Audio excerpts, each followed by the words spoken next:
सवणे नाणे यविन्नाणे पच्चखाणे संजमे अननये तवे चेव बोधाणे अक्रिया सिद्धि। इसमें जो अक्रि होता है वह सिद्ध होता है। अक्रि कैसे होता है? तो जो अक्रि होता है वह गुणस्थान अपेक्षा से कहा जाता है कि वह 12वें गुणस्थान पर जाकर के अक्रिय होता है। अपेक्षा से कहते हैं कि 10वें गुणस्थान पर जाकर वह अक्रिय होता है। क्यों? क्योंकि मोहनी कर्म की 28 उप प्रकृतियां हैं और ये जो गुणस्थान हैं उन गुणस्थानों में जिस समय ये 28 की 28 मोहनी कर्म की उप प्रकृतियों का पूर्णतः सद्भाव है, उस समय कहा जाता है वह पहला गुणस्थान है। एक वाक्य बीच में बोल देता हूं। ये गुणस्थान पुद्गल है। गुणस्थान पुद्गल है। इसमें तो आत्मा के गुण प्रकट हो रहे हैं, गुणस्थान में तो पुद्गल कैसे का? ये पहले गुणस्थान से लगा करके और 14वें गुणस्थान तक मैं कह रहा हूँ, 13वां और 14वां भी मिला रहा हूँ कि 13वां 14वां गुणस्थान भी पुद्गल। महाराज आप अटपट की बातें करते हो, हैं? आपने जो सुन रखा है उससे तो एकदम विपरीत बात हो रही है। गुणस्थान पुद्गल है तो अटपटी बात है ना, अटपटी है।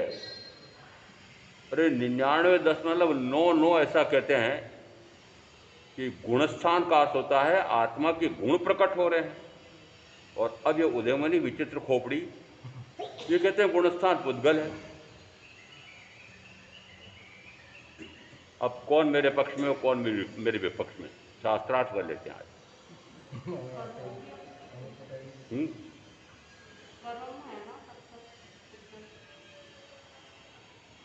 गुणस्थानों में अभी मैंने कहा था कि मोहनी कर्म, तो पहले कर्म क्या है? पुद्गल। कर्म पुद्गल है, हाँ करते जाना, कर्म पुद्गल है। और अब यहां कर्म यदि पुद्गल है तो पूरे गुणस्थान में पुद्गल की तो बात हो रही है कि पहले गुणस्थान पर मोहनी कर्म की 28 उप प्रकृतियों का सद्भाव है। तो पहला गुणस्थान क्या हुआ? पुद्गल हुआ। फिर अब कह रहा हूं कि जिस समय 28 की 28 उप प्रकृतियों का विभाव है, सद्भाव और विभाव, तो विभाव किसका हो रहा है? 28 की 28 मोहनी कर्म की उप प्रकृतियों का विभाव। तो वहां पर भी उप प्रकृतियां आ रही है, तो उप प्रकृतियों का सद्भाव, उप प्रकृतियों का अभाव। तो सद्भाव अभाव किसका हुआ? ये पुद्गल का। किसका सद्भाव? कि मोहनी कर्म का, और मोहनी कर्म कहो कि मोहनी कर्म की 28 उप प्रकृतियां कहो, कि जिस समय 28 की 28 उप प्रकृतियों का सद्भाव है, पहला गुणस्थान। अब आगे बढ़ते जाओ, उन 28 के 28 उप प्रकृतियों का अभाव, तो उप प्रकृतियों का अभाव का अर्थ क्या होगा? पुद्गल का अभाव होता जा रहा है, या पौद्गलिक क्रिया का अभाव होता जा रहा है। मुझे अक्रिय तक पहुंचाना है, अक्रिय तक पहुंचाना है। कहां अक्रिय? अक्रिय कहां? अक्रिय ने सर्व प्रकार की क्रिया से रहित, और वो सर्व प्रकार की क्रिया से रहित सिद्ध परमात्मा। आपको क्या होना चाहिए? क्या लक्ष्य बनाया? भले भाग से, बड़े भाग से, सौभाग्य से, परम सौभाग्य से महामंत्री जी के पुत्र रत्न आज सभा में। बड़भागी है ना, बड़भागी है। जिस समय यहां आए हैं तब तो बड़भागी, और फिर जिस समय लंदन में, कहाँ रहते हैं? जहाँ में रहते हैं, वहाँ बड़भागी है कि दुर्भाग्य हैं? अरे सौभाग्य दुर्भाग्य की व्याख्या कर रहा हूँ, आप बता दो कोई।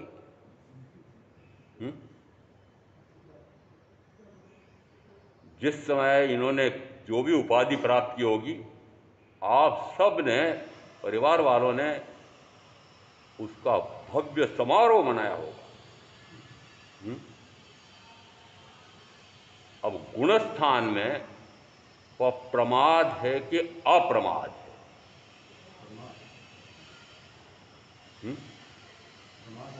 प्रमाद है, तो इनको नाम क्या दूं? जो प्रमाद करता है वह प्रमादी, और प्रमादी कहाँ जाएगा? गर्त में। लो, क्या ये सुनने के लिए आए?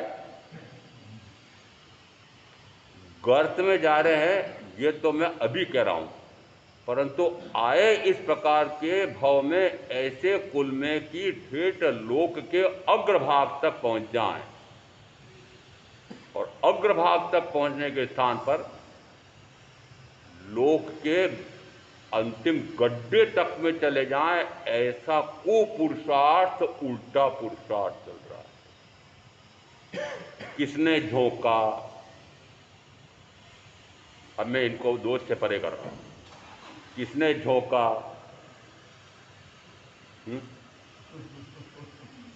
आप बताओगे कि मैं बताऊं?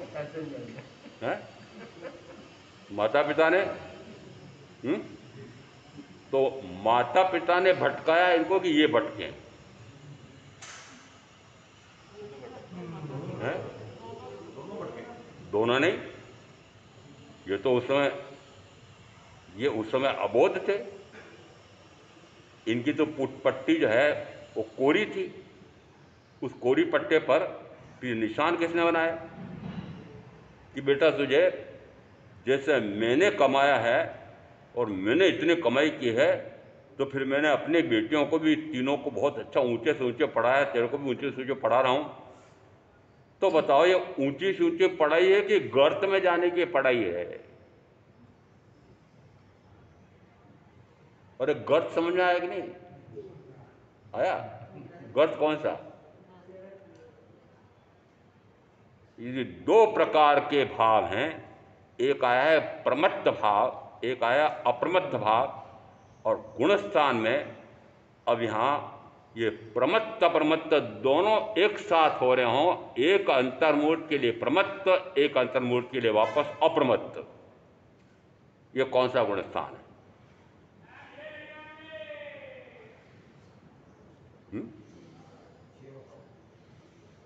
कौन सा? एक अंतर्मूर्त के लिए प्रमाद में, एक अंतर्मूर्त के लिए अप्रमाद में। और 32वां अध्ययन आ रहा है उत्तराध्ययन में, और उस 32वें अध्ययन का नाम दिया है प्रमाद स्थान। प्रमाद स्थान में क्या कहा पता ही नहीं। 32वां अध्ययन क्या है? पढ़ा ही नहीं। और जो तो दीपावली आएगी ना, तब आप पढ़ा देना।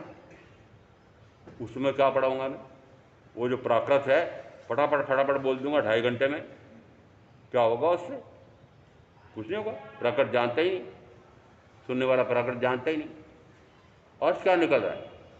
यदि आपने वो प्राकृत पाठियाँ पढ़ी हैं और उसका अर्थ मर्म समझते हो नहीं, तो फिर बताओ प्राकृत की पाठियाँ पढ़ करके, घोट करके, रट करके, पुनः पुनः फेर करके कितने कर्मों की निर्जरा हो रही है? कुछ भी नहीं। तोता रटंत, पोथा ज्ञान, थोता ज्ञान, समझ रहे हैं?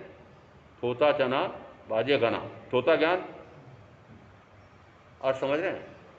पोथा ज्ञान, तो उदयमणि का भी पोथा ज्ञान है। अरे पोथा ज्ञान है क्या? आना तो करो मेरे लिए। तो ये मात्र पोथा ज्ञान है कि उस पोथे से उसका वास्तविक रहस्य, मर्म, गूढ़ार्थ, गीतार्थ जान करके फिर अपने आप में उसको समाहित किया है कि वास्तव में आत्मा को तो त्रैकालिक स्वरूप तो ऐसा है। तो त्रैकालिक स्वरूप कैसा है?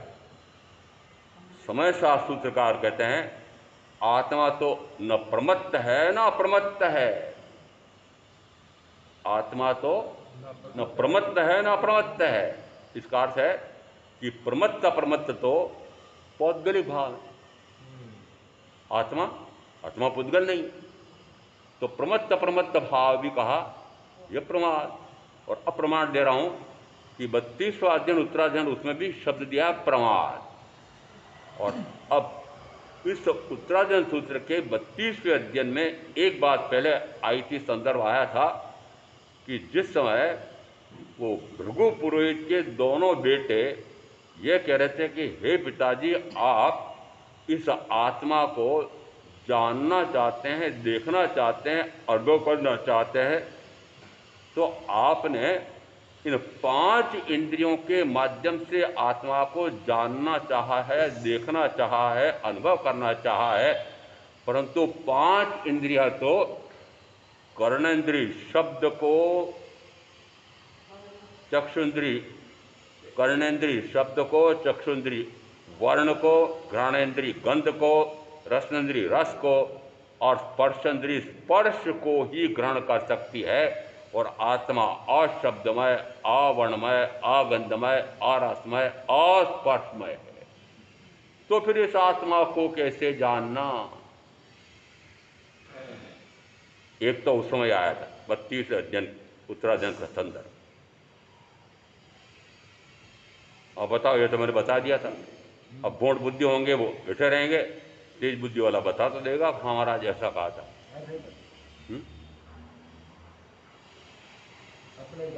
किससे जानोगे? कि जानने का गुण मेरा स्वयं का है, और जब तक मैं जानने के गुण, देखने के गुण, अनुभव करने के गुण, इनको जानने के लिए 5 इंद्रियों का सहारा लेता हूं, उस समय कहा जाता है कि 5 इंद्रियां पुद्गल है। तो इनके माध्यम से जो मैं जानता हूं, देखता हूं, अनुभव करता हूं, वो पौद्गलिक ज्ञान होगा, पौद्गलिक दर्शन होगा, पौद्गलिक अनुभव होगा। तो पुद्गल का साम्राज्य चल रहा, पुद्गल का तो जानना चल रहा है। और अभी तक का जो अनंत काल व्यतीत हुआ है, मात्र पुद्गल को ही अपना जाना। ये पौद्गलिक पढ़ाई कर करके और पुद्गल कमा रहे हैं महामंत्री जी के पुत्र रत्न। तो पुत्र रत्न धन रत्न पैदा कर रहे हैं। आना तो बोल दो भाई कि सेठ वहां गए विदेश में तो क्या कमाने के लिए गए? पुद्गल, वो पुद्गल कमाओगे तो पौद्गलिक कर्म का उपार्जन होगा।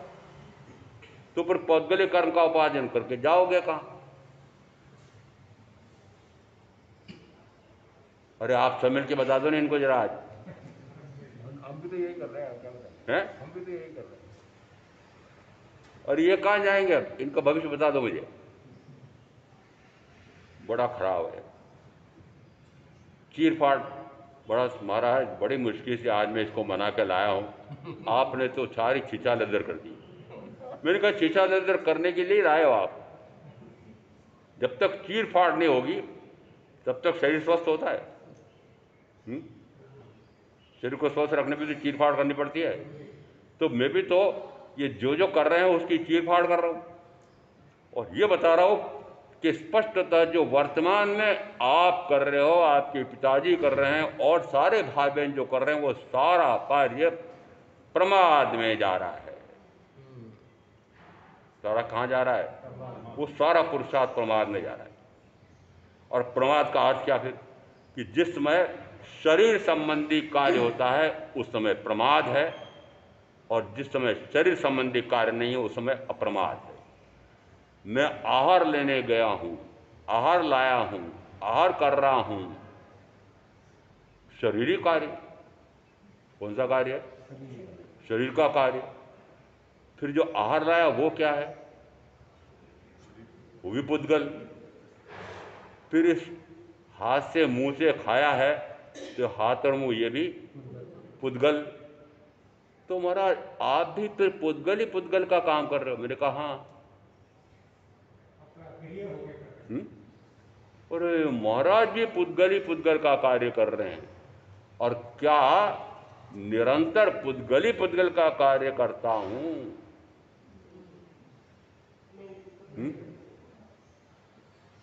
अब मेरी मैंने अभी आपको कहा कि आप भी पौद्गलिक कार्य कर रहे हैं, मैं भी पौद्गलिक कार्य कर रहा हूँ, तो फिर मैं और आप दोनों समान हुए हैं।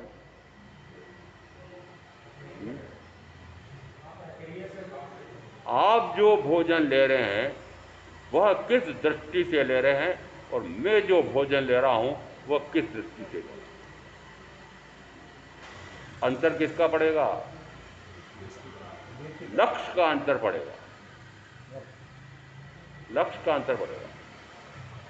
मैं शरीर को टिकाए रखने के लिए आहार ले रहा हूं, आप शरीर को बलिष्ठ पुष्ट करने के लिए, स्वाद लेने के लिए आहार कर रहे हो। आहार तो वही है, आहार तो वही है जो मैं ले रहा हूं, आप भी वही आहार ले रहे हो। दोनों इसी प्रकार का आहार तो वही है, आहार वही है, पर आहार आप किस लक्ष्य से ले रहे हो और मैं किस लक्ष्य से ले रहा हूं, उसका अंतर है। बताओ, पहले आपका लक्ष्य बताओ, आप नहीं बताओ मैं बता दूंगा। आप जो ले रहे हो वह स्वाद के लिए ले रहे हो, सबसे पहले तो स्वाद के लिए ले रहे हो, और स्वाद के लिए ले रहे हो तो पौद्गलिक भाव, विकृत भाव, विकारी भाव। इसका अर्थ है कि शरीर को बलिष्ठ पुष्ट रखूं तो लक्ष्य क्या हुआ? पुद्गल। लक्ष्य क्या हुआ? पुद्गल। अब मैंने अंतर बताया कि मैं मात्र शरीर को टिकाए रखने के लिए, मात्र शरीर निरोगी रहे इसके लिए आहार ले रहा हूं। आप जो बढ़िया से बढ़िया मिठाइयाँ, नमकीन, मिर्च, मसाले, पता नहीं क्या क्या मिला करके जो आप आहार लेते हो, मैंने कभी कभी सलाह दी थी, मैंने कहा भाई मैं जिस प्रकार का आहार आपके यहाँ से लेकर के आता हूँ, आप उस दिन कम से कम उसी प्रकार का आहार ले लिया करो ना। तो क्या होगा?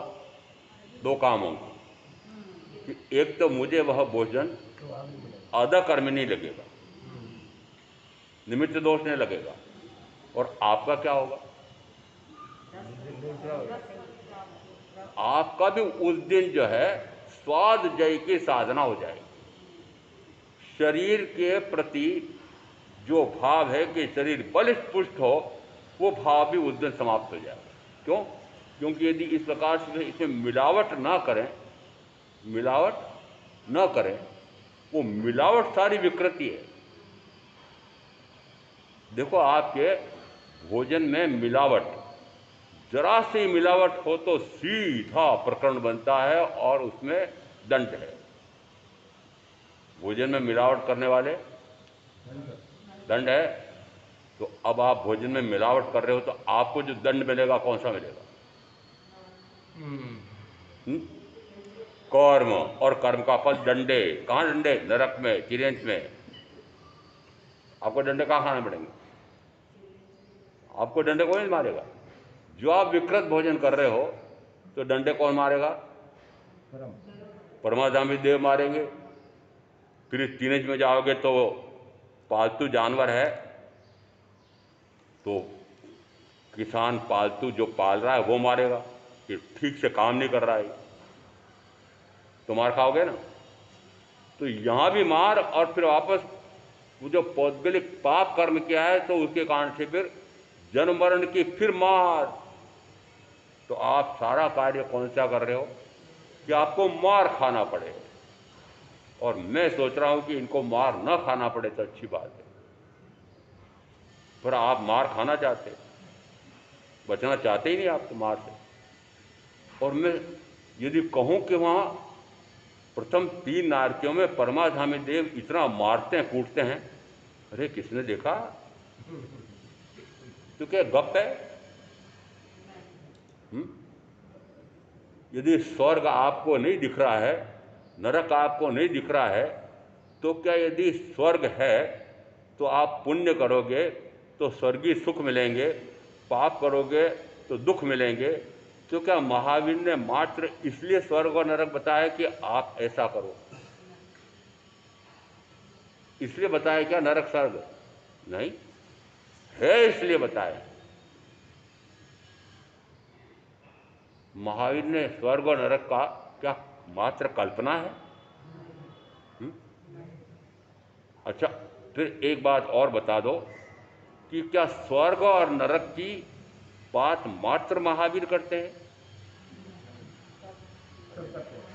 बताओ कौन सा ऐसा धर्म है कि जहां पर स्वर्ग और नरक की बात नहीं है? बताओ कोई धर्म है ऐसा? नास्तिक धर्म है। कौन सा धर्म है? नास्तिक है। इसका अर्थ है, अब बताओ इस्लाम धर्म में स्वर्ग और नरक है कि नहीं? है। ईसाई धर्म में? सब में है। तो क्या महावीर की कल्पना है? नहीं है। तो क्या मानना? प्रथमतः यह मानो कि 4 गतियां हैं और इन 4 गतियों में निरंतर मैंने जो जन्म और मरण किया है वो मात्र प्रमाद के कारण। और अब यहां यदि मैं गुण स्थान पर चल रहा हूं तो कौन से गुण स्थान पर चल रहा हूं? आपका गुण स्थान भी आज तय कर लो और मेरा गुण स्थान भी तय करके बता दो। तो मेरा तो मैं आपको बता देता हूं कि मैं 6ठे 7वें पर हूं। न तो 6ठे पर टिकता हूं न 7वें पर टिकता हूं। तो फिर कहां झूला झूल रहा हूं? झूला कैसे झूल रहा हूं? एक अंतर्मूर्त के लिए 6ठे गुण स्थान पर और एक अंतर्मूर्त के लिए वापस 8वें गुण स्थान पर। 6ठे पर अधिक देर रह जाए तो और नीचे गिर जाए, और 7वें पर निरंतर रह जाए तो केवल ज्ञान हो जाए। 7वें पर निरंतर कितनी देर के लिए? 2 घड़ी। 2 घड़ी निरंतर 7वें पर ही रह जाए तो कहा जाता है केवल ज्ञान केवल दर्शन 13वां गुण स्थान हो जाए। तो अभी अपेक्षा से कहा जाता है कि 5वें आर्य में जो मनुष्य जन्मा है भरत क्षेत्र में, वह 7वें से आगे की साधना नहीं कर सकता। तो वर्तमान के इस काल में मेरे लिए 7वां गुण स्थान है, आगे नहीं है। आपके लिए तो मात्र पहले ही है ना? नहीं? बोलो कि नहीं है? मिथ्या से टूट गया है, ज्ञान का प्रकाश हुआ है। आत्मा को आत्मा का ज्ञान हो, आत्मा को आत्मा का दर्शन हो। आत्मा को आत्मा का दर्शन कब हुआ बताओ जरा। जो ऐसा कहते हैं कि महाराज मैं सम्यक्ति हूं, मैं श्रावक हूं, मैं 4थे गुण स्थान पर आ गया हूं, मैं 5वें गुण स्थान पर आ गई हूं, तो मुझे बताओ आत्मदर्शन हुआ क्या?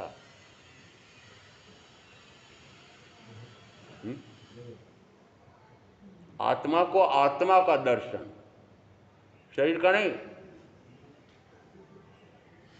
सुबह उठे तो सुबह उठते से किसका मुंह देखना?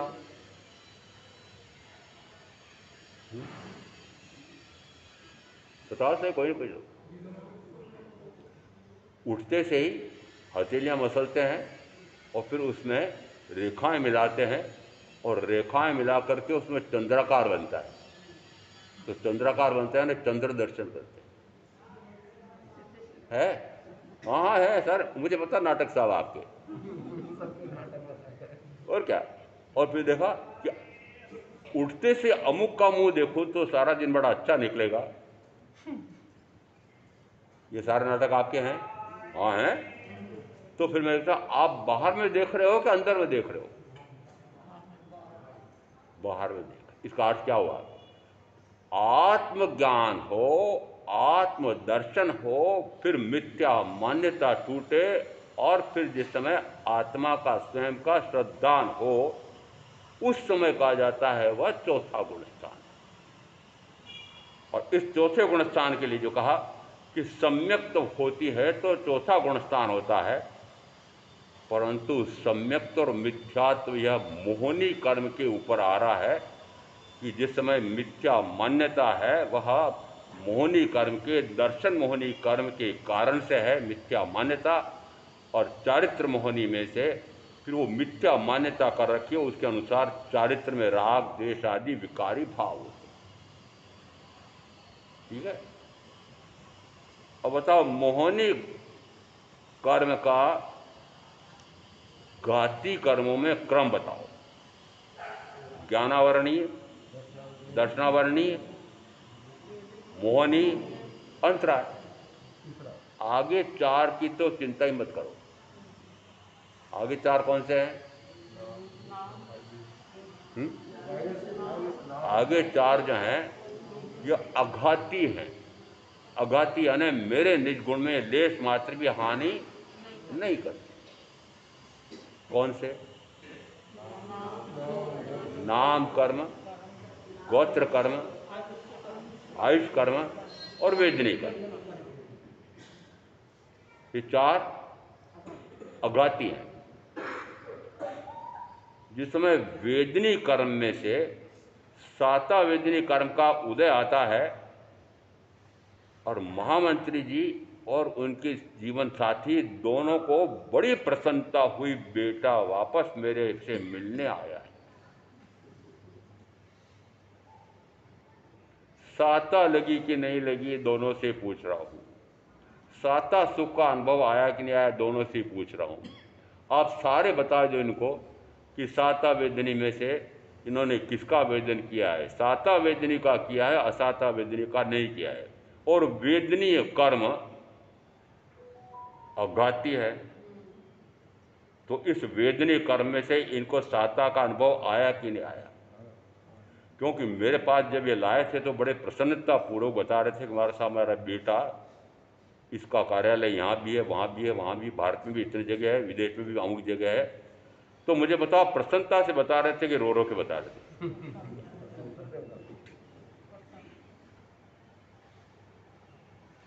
भाई मैं तो कोई उदाहरण देता हूँ तो मुझे बोल कि आज उदाहरण मिल गया प्रवचन का, और प्रवचन का दृष्टांत कहाँ लेने जाऊँ? और मुझे प्रवचन में कोई दृष्टांत देना है तो दृष्टांत ला दिया ना मैं आपके सामने। अच्छा फिर अकेला है क्या? लो, हो गया। यदि माँ को लगे कि अकेला है, मेरी बहू रानी को तो लाए नहीं रहे तो वो फिर वो पोते पोते को क्यों नहीं लाया रहे?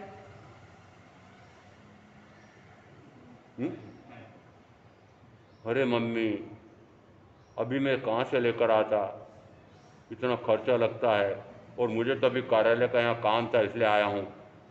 तो देखो, कार्यालय का काम था इसलिए आया हूँ, माँ बाप से मैंने थोड़ी आए, और मेरे दर्शन करना थोड़े आए, ये तो खींच लाए पिताजी। वो आज्ञाकारी हैं, इसलिए उन्होंने कहा चलो महाराज ये ले जा रहे हैं तो चलो। इनको थोड़ी पता है कि इनके ऊपर आज लाठियों के प्रहार हो जाएंगे। और लाठियों का प्रहार क्या कहा मैंने? यह प्रमत्त है, नहीं प्रमाद में है। जिस समय शरीर संबंधी कार्य, मैंने अभी उदाहरण दिया कि जिस समय मैं आहार लेने जाता हूँ, आहार कर रहा होता हूँ, निहार कर रहा होता हूँ, विहार कर रहा होता हूँ, उस समय में प्रमत्त भाव में, और प्रमत्त भाव में वह अधिक समय नहीं रह सकता है। उस समय भी वह निरंतर आत्मचिंतन करता जाता है, यह आहार ले रहा हूँ, यह प्रमाद है, और मैं प्रमादी साधु नहीं हूँ, मैं अप्रमत्त भाव में जाऊँ। तो उस समय चिंतन क्या चल रहा होगा? अरे मजबूरी है, ये खाना पड़ रहा है। क्यों खाना पड़ रहा है? कि शरीर को टिकाए रखना है, शरीर को निरोगी रखना है, इस कारण से यह आहार लेना पड़ रहा है। अब बताओ लक्ष्य क्या है?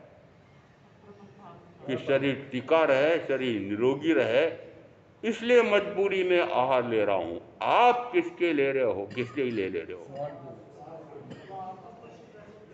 शरीर शरीर बलिष्ठ पुष्ट हो।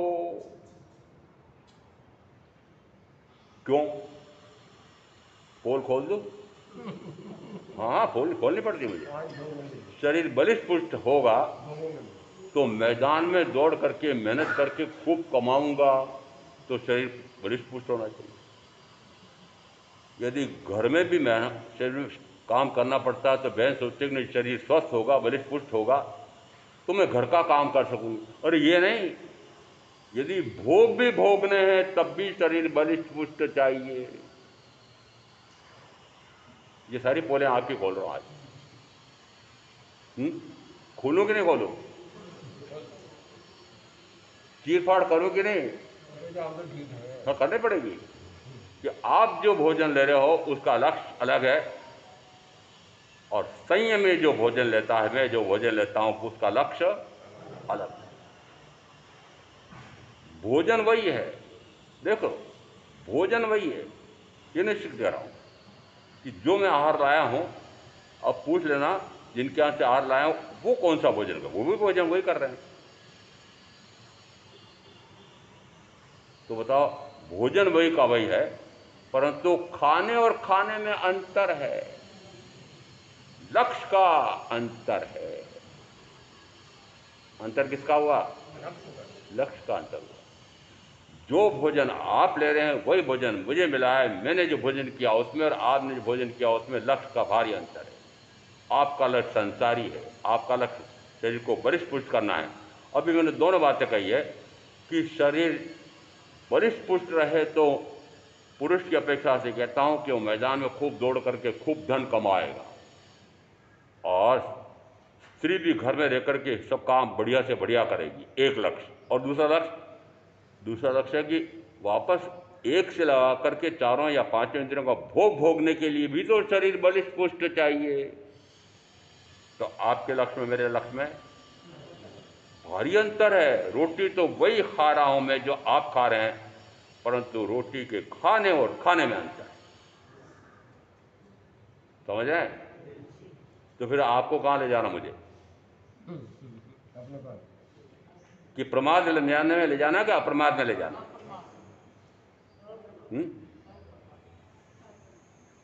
प्रमाद में पड़े रहना चाहते हो कि अप्रमत्त भाव में जाना चाहते हो?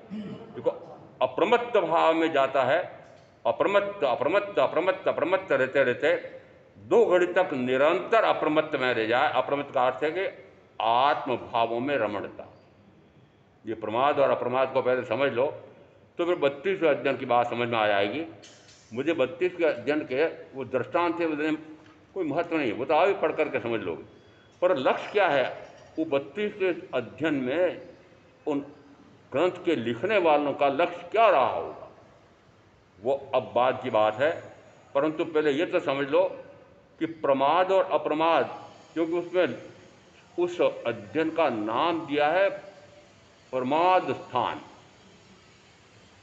ये प्रमाद के स्थान कौन कौन से हैं?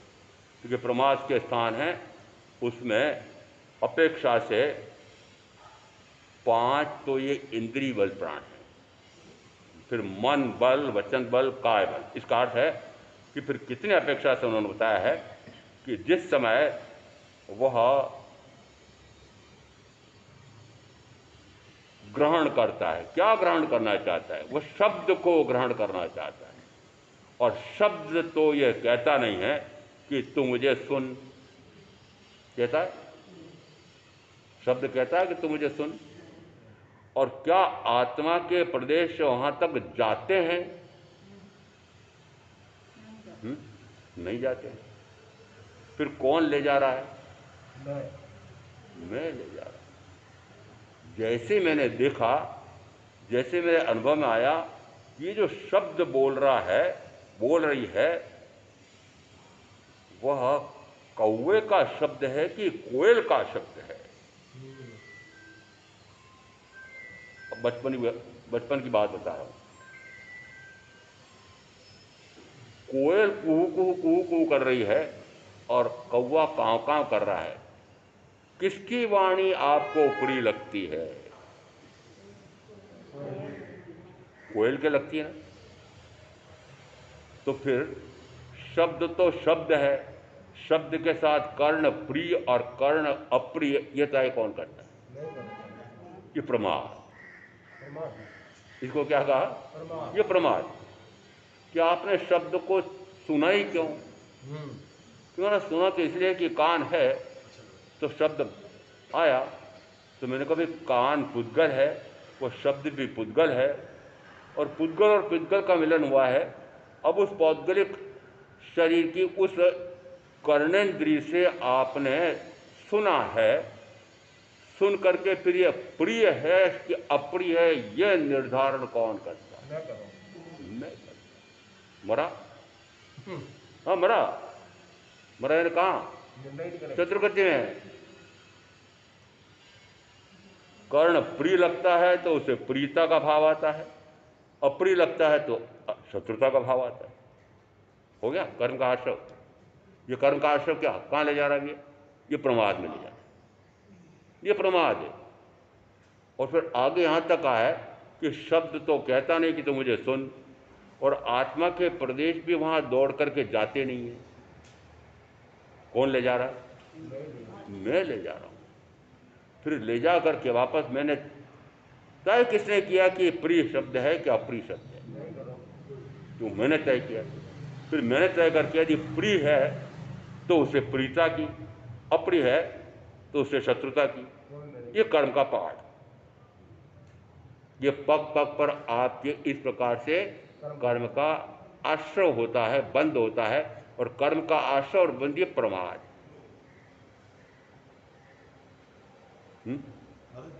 इस प्रमाद से बचना चाहते हैं। एक बहन ने 5 विघे छोड़ दिए, तो मैंने कहा भाई 5 विघे छोड़ो तो फिर मैं आपको विकल्प बता दूंगा कि 5 विघे छोड़ने के बाद में भी उसकी पूर्ति कैसे हो जाती शरीर से। क्यों? क्योंकि 5 विघे में छोड़ तो रही हूँ महाराज, आपने प्रेरणा दी तो छोड़ तो दिए मैंने। अब मुझे बताओ 5 विघे में से कौन से विघे की पूर्ति मेरे आहार से हो सकती है? आपने कहा कि आहार से हो सकती है। कल मैंने उनको 5 विघे छोड़ दिए हैं, तो उन 5 विघों के फिर विकल्प बताए। और अब आप सारों को कह रहा हूं कि जो जो 5 विघे छोड़ना चाहते हैं वो बता दें मुझे कि महाराज मैंने 5 विघे छोड़ दिए, तो मैं बता दूंगा उनको कि इन 5 विघों के स्थान पर आप कैसे कैसे पूर्ति करोगे आपके प्राकृतिक आहार से। पर महाराज फिर वो स्वाद तो आएगा नहीं। स्वाद तो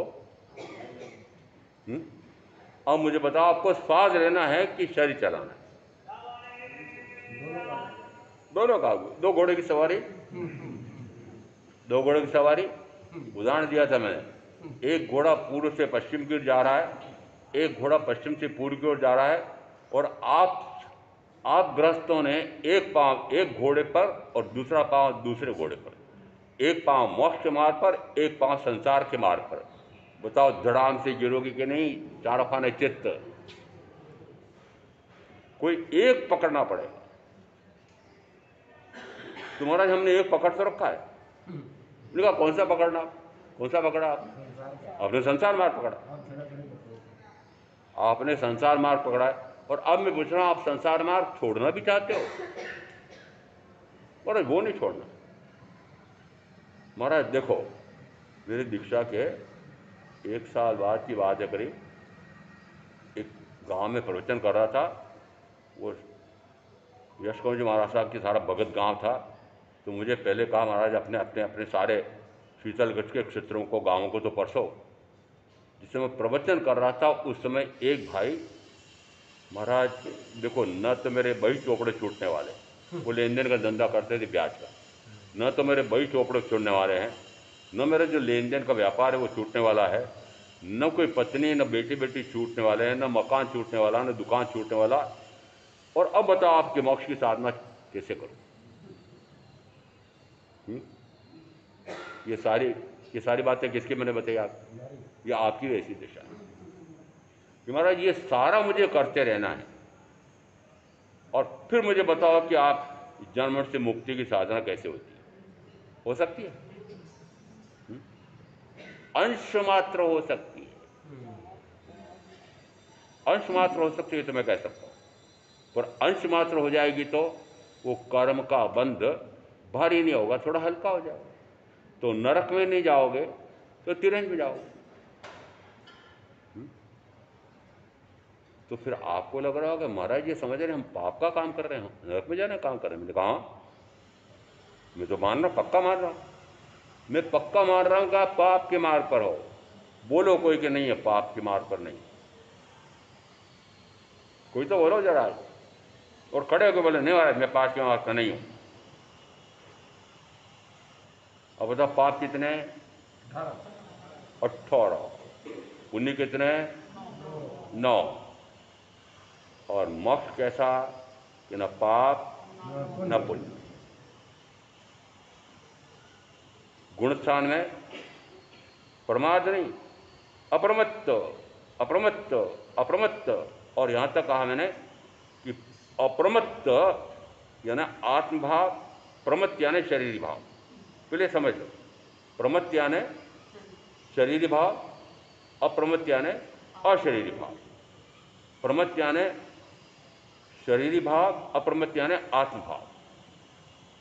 तो जिस समय आत्म भावों में होता है अपना ही जानना अपने ज्ञान गुण से, अपना ही जानना अपने ज्ञान गुण से।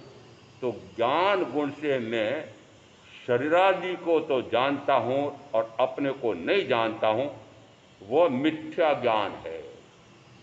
जिस समय अपने ज्ञान गुण से अपने आप को तो अपना आप का जानूं, शरीर को पराया जानूं, और शरीर केवल शरीर नहीं कहता हूं, शरीरादि को पराया जानूं।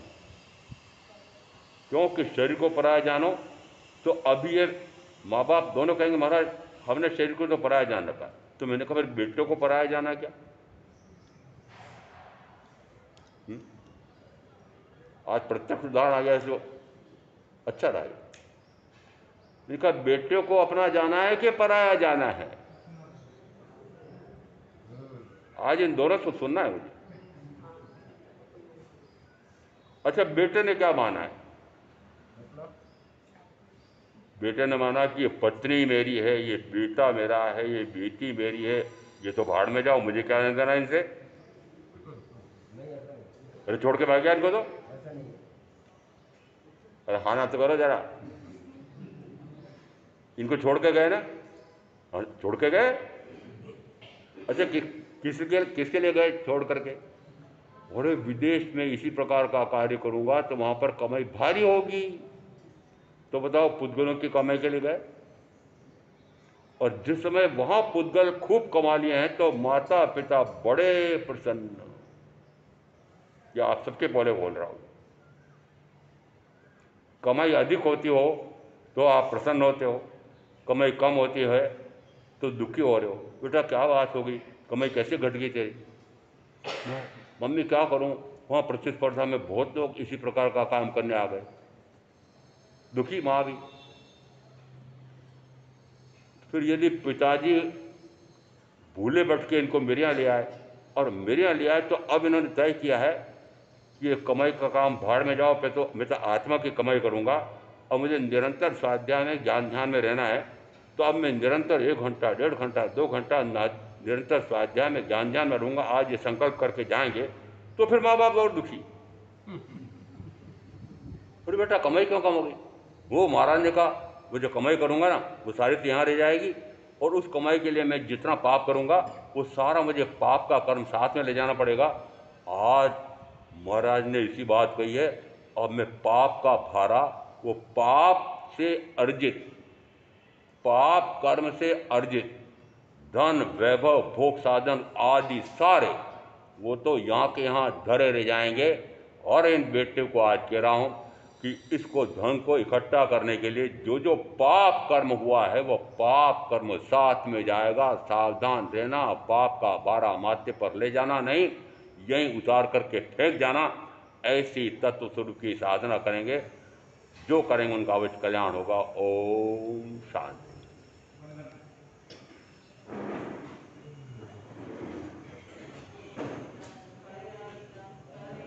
गुरुदेव क्या गया चत्तारी मंगला।